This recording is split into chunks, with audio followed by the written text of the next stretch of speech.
Okay, good morning to everybody, and thank you to Doran for the effort on behalf of both of us to organize such an interesting moment for all of us.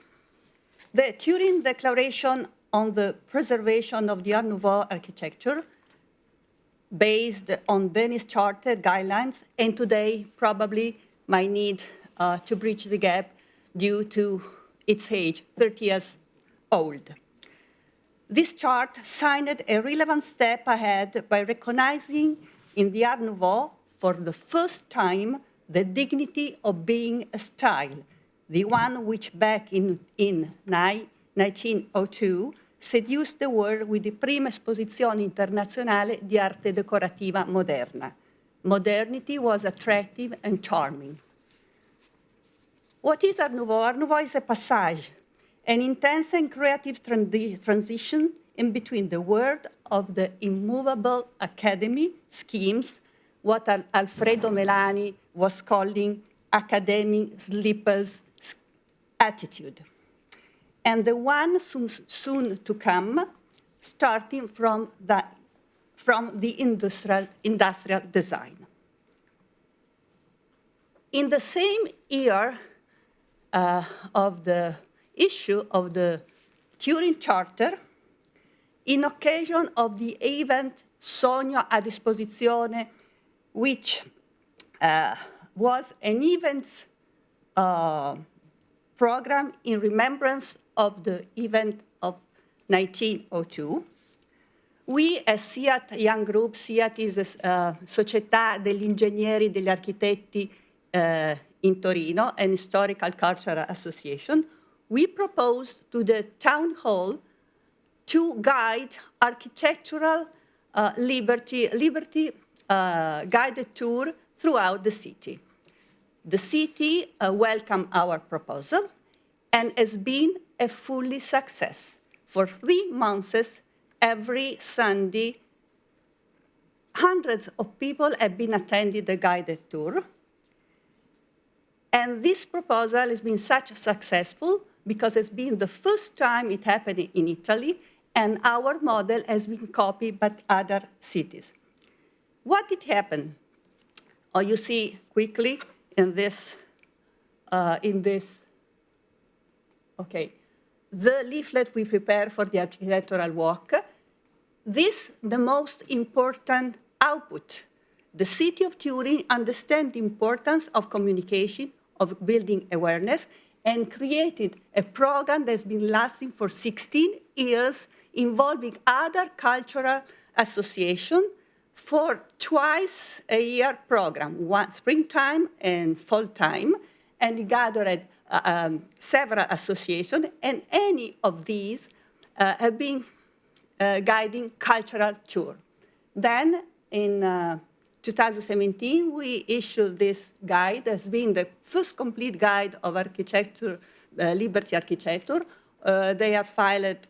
We filed more than 500 buildings, and then we transformed into a GIS as a system that is, if you frame the QR code, you easily access, exploiting the GEPS. And what has been the most important thing for the citizen, that they discover for the first time that Art Nouveau liberty was not only, or was something much more than a simple aesthetic expression that has something to deal with nature expression. They became curious to understand and dig more. And we experienced the same thing with the last exhibition organized last year in Turin, no, this year in Turin, Torino, Liberty Capital, where we placed material in dialogue with architecture, and the visitors were very curious to understand and discover that was not only art, but also technique and everything together, and they were asking thousands of questions. It's been really a success that enhanced the awareness. And we know how relevant audience engagement in building is important in building awareness. Communication and dissemination are crucial to heritage. In year 2002, communication was among the 4 objectives in the Budapest Declaration: credibility of the World Heritage List, conservation, capacity building. With the inclusion of community 5 years later, the C became 5. To cultural heritage, communities matter. Heritage is shared cultural capital, a policy driver and a means to foster the sustainable development. I'm talking about FARA Convention. Going back to the core, that's Art Nouveau architecture. Art Nouveau exploited modern technologies and to go beyond tradition and at the same time made use of traditional ones.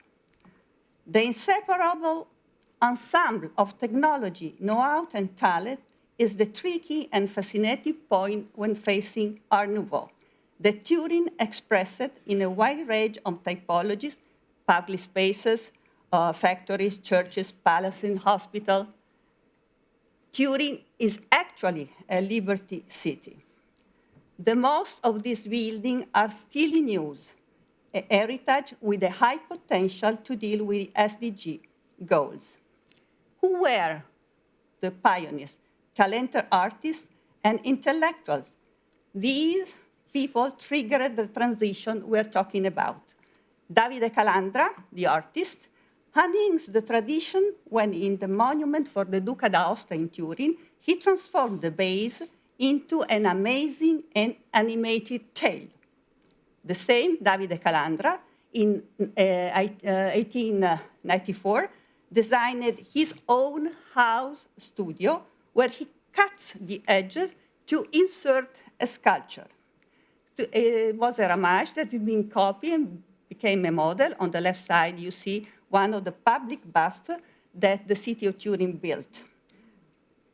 Turin was living its full industrial development and was in need of everything: services, housing, infrastructure, public bath, school.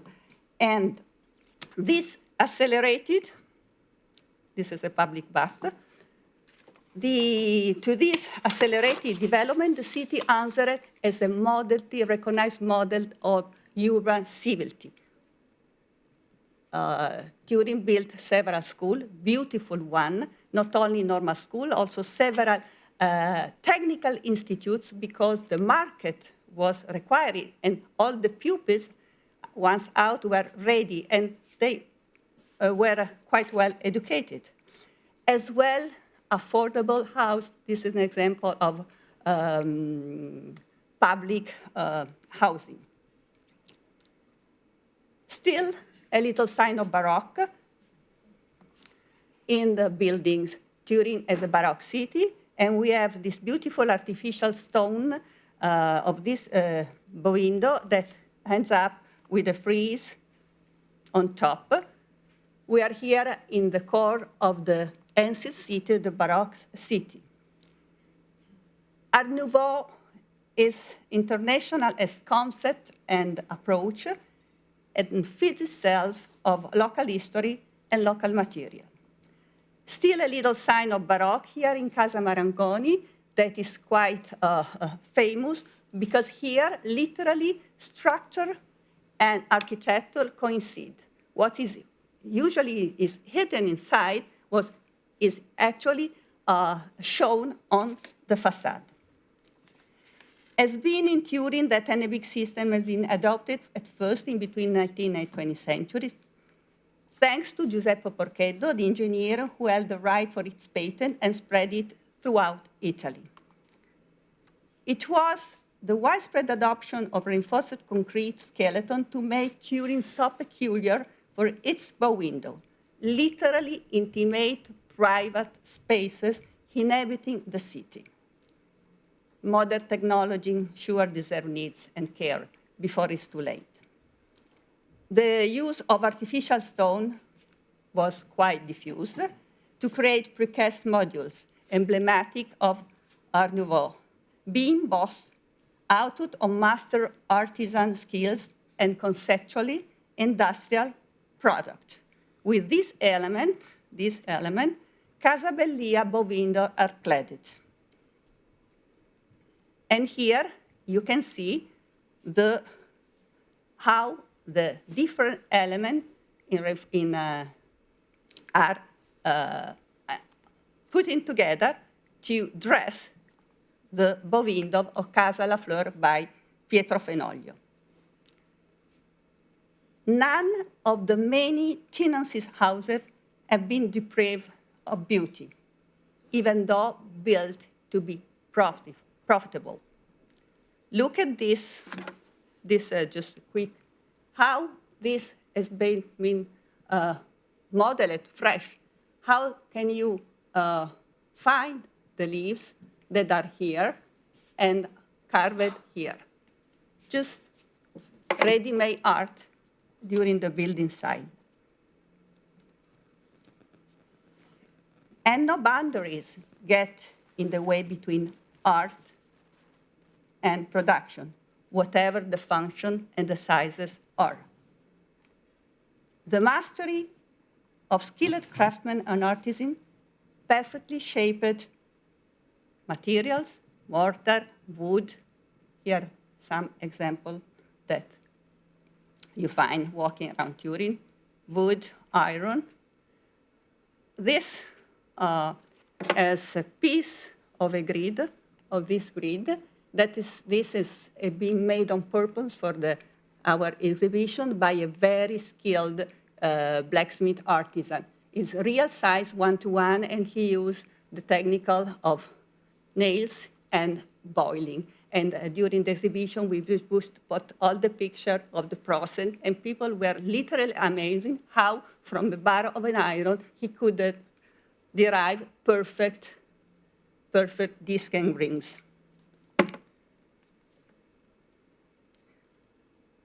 So these are just quick examples of what combination of design and artisan can produce without the support of any execution drawing. And how can we define this unit? As it exploit 3 functions in one: window sill, water drainage, and cladding. And so what is it? It's art and artistic creation and technique. It's a traditional artifact and already industrial design. It's Art Nouveau. It is the seduction of the Art Nouveau. And now I give the floor to Carlo to go ahead. Thank you very much for your attention.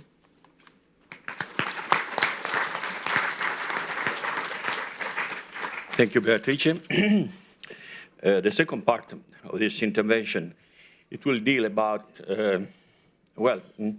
the description of a possible technique that can be used not only for the restoration, but for a new model, a new way of thinking about the datification, that is not digital memory, that is not writing books or giving witness on a wonderful job that I saw in these 2 days, fantastic work done by colleagues about restoration, about restoration, art restoration, architecture restoration of some of the masterpiece of the Art Nouveau architecture in Europe. I tried to come back just for a short time about, this is my idea, about the interpretation of Walter Benjamin. The work of art in the age of the technology, reproducibility. This is a book everybody knows. That was wrote about between the First and the Second World War, and it was the attempt of Benjamin to create a new aesthetic, new kind of interpretation of art and architecture, just to defend what he thought that it was the losing of the meaning of what it is, producing art, producing architecture, that was, at least in those years, he made a difference, a very political, I think, difference between the use of arts and aesthetics by the left wing and the right wing totalitarianism. But I want to come back, starting from the point of view of the Art Nouveau interpretation, because this idea that art can be reproduced automatically, can be reproduced with new technology, it's very close what Beatrice was telling us. It's about the production of what I call the precast, prefabricated ornament. It was something that it was completely new, that started with Art Nouveau. And it is very interesting, in my opinion, because it was the attempt of defending the idea of an aesthetic, well, the art that refers itself to nature, that is completely different from what it was before, to eclecticism, and that it was a sort of compilation of different styles. It was a completely different mood of interpretate art, interpretate architecture, but it has to face the problem of the building of the new city, the big city, with a large number of not only monuments, not only rich architecture. For many times, Art Nouveau has a sort of damnation that it was the art and the architecture of rich people. And speaking about my age, I'm 61, I was a pupil of the son of the really revolutionary architects of the modern architecture, or in Turin, but also in Italy. And I was told by this, my professor, that Art Nouveau, it doesn't even exist as a style for a modern architect. They even do not speak about architecture. It was forgot for many, many times because they were producing something completely new. It was like Flaubert issue. We must be modern. So we can't be Art Nouveau artist, Art Nouveau lover. It starts, we have a lot of representatives. Professor Godel was one of that reborn the idea of the importance of the aesthetics and of the, let's say, history of art that without Art Nouveau, there was an example yesterday that make a link between the Art Nouveau architecture and the modern architecture, trying to find something that fills the gap. I don't think that we have to look for the field, because it is, again, an aesthetic, a kind of critics that come from the rational and modern creative architecture. Art Nouveau are only for a sort of something that came before the right architecture, the new aesthetic of the modern period.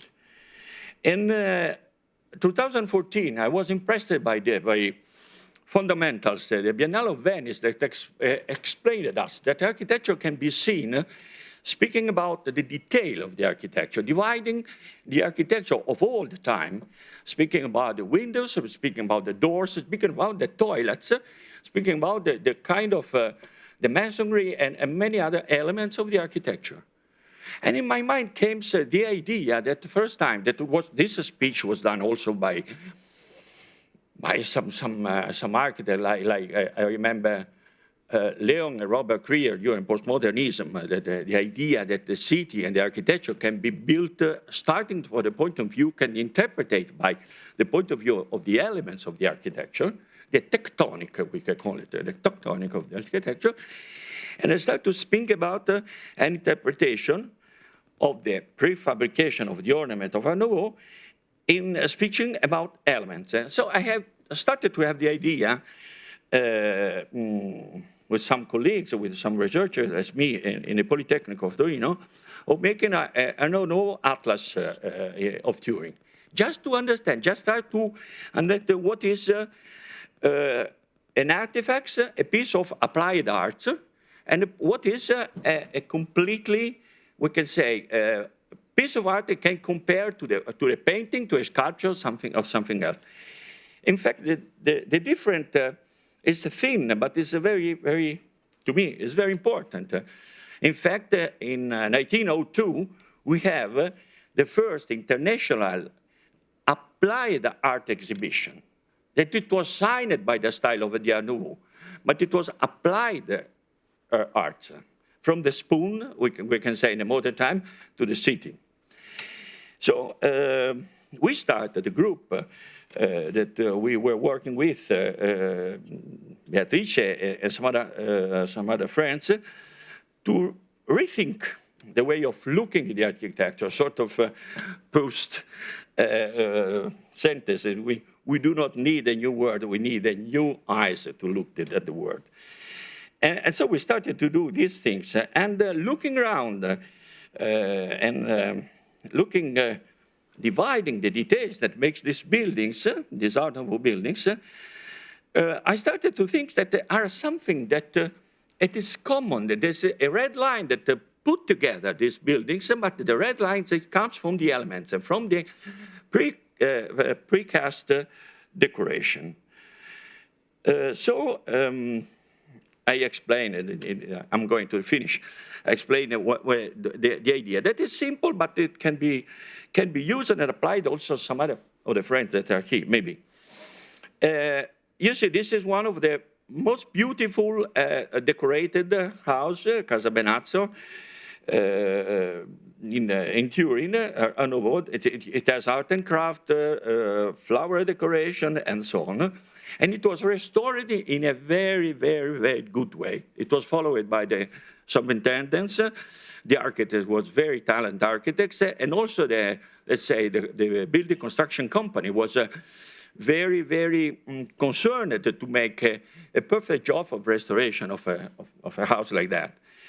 And looking to this result and going around, I found the same elements of this house that was perfectly designed to another house, much more poor, in a neighborhood that it was less important, made for sure by an architect that was less rich. And you see that he used, we were showed before that there was a sort of, not shop of elements, but some dealers that gives a special tiles, elements in artificial stone, and so decoration to make the new architecture. And so I thought, why shouldn't be done a datification, so a big, as I told it, atlas of the architecture that put together all these elements, but not in my mind, because of course I'm weak, I can't know everything. It can be done by machine. It can be done by artificial intelligence. So we started to compare here the same, another example, another house, a rich house on the left, another house very simple, that it is the same, they use the balcony with the same element, and put together the design, some elements of the design for the elevation from one house, from the holding structure for another house. Putting all together this, I work with some expert of artificial intelligence, and I say, should be possible to make a sort of machine learning process and put inside this some specialized picture and measure of these elements, just to ask to the machine, not to make the decision of the restoration, but to tell me where I can find the perfect solution that it was done before by a good architect, by a good construction building, and make a larger and larger and larger, let's say, atlas that can be used by everybody, by entrepreneur, by a historian of the architecture, because, for instance, many times we do not have the document to know who was the artist, who was let's say, the construction builder, who was the artist. But with this method, maybe we can compare, we can say, well, for sure they were collaborating, they were working together, and so we have to look at the good result to do the same in another context, in another solution. We started with 200 of these elements. We tested the artificial intelligence, and it worked. It worked perfectly. And, it's a big job, a big work to be done by several students, researchers, experts in topography and in how to measure the architecture, expert in computer science, expert in architecture, historian of architecture. But it's fascinating. I think it's a challenge to do this kind of job, and I think maybe it can be interesting. I found very, very interesting the speech about the architects that spoke about not so famous architect that did a lot of job here in Brussels. In Turin, we have the same. And just to put together how the not so famous architects use some elements, maybe it can be helpful to follow this kind of proposal. And thank you for the attention. Thank you so much. Very interesting.